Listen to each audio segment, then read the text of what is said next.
بسم اللہ الرحمن الرحیم رب اشرح لی صدری ویسر لی امری واحلل عقدۃ من لسانی یفقہوا قولی صلی اللہ علی حبیبہ محمد وآلہ وسلم۔ السلام علیکم احباب صدق و وفا، امید کرتا ہوں آپ خیریت و عافیت سے ہوں گے اور اللہ سبحانہ تعالیٰ کی قربتوں کو سمیٹ رہے ہوں گے۔ ہمارا آج کا موضوع ہے 2 قرآن۔ اللہ سبحانہ تعالیٰ نے 2 قرآن اس کائنات کی اصلاح کے لیے اتارے ہیں۔ ایک قرآن وہ ہے جس میں لکھی ہوئی آیات مبارکہ ہیں، جبکہ دوسرا قرآن وہ ہے جو اس کائنات میں عمل و حرکت ہو رہی ہے، وہ قرآن ہے۔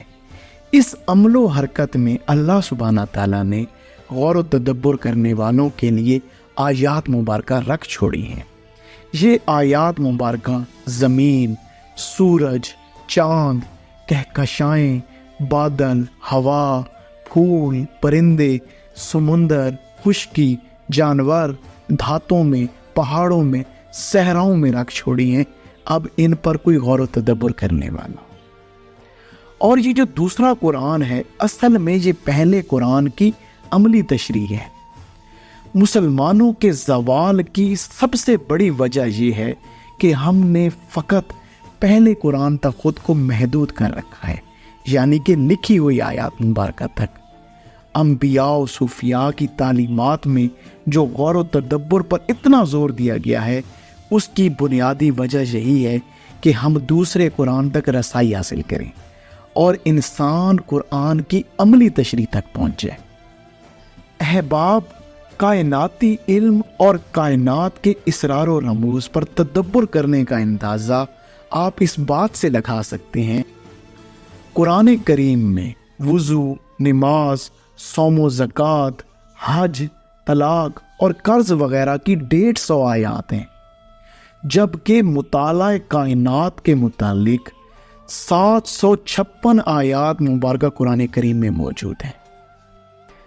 احباب، اب میں کچھ آیات مبارکہ آپ کے سامنے پیش کروں گا۔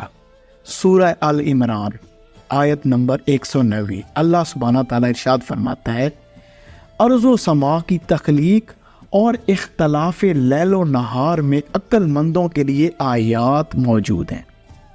کہ اللہ سبحانہ تعالیٰ نے یہ جو کائنات تشکیل کی، تم غور کرو نا کیسے ہوئی یہ کائنات تشکیل۔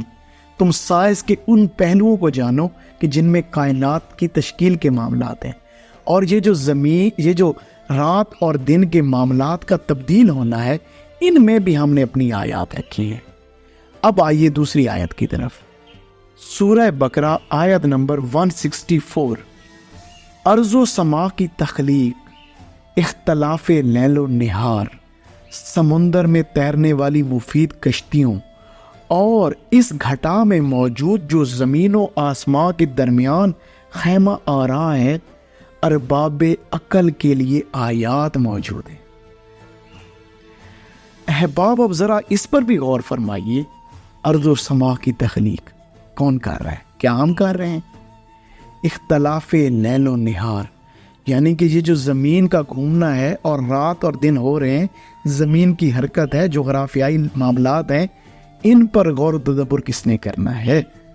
سمندر میں تیرنے والی کشتیاں، یعنی کہ کون سی چیز ہے سمندر کے معاملات کو جاننا۔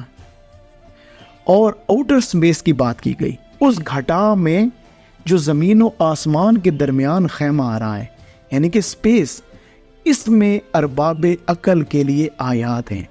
اب یہ ساری آیات کون پڑھ رہا ہے؟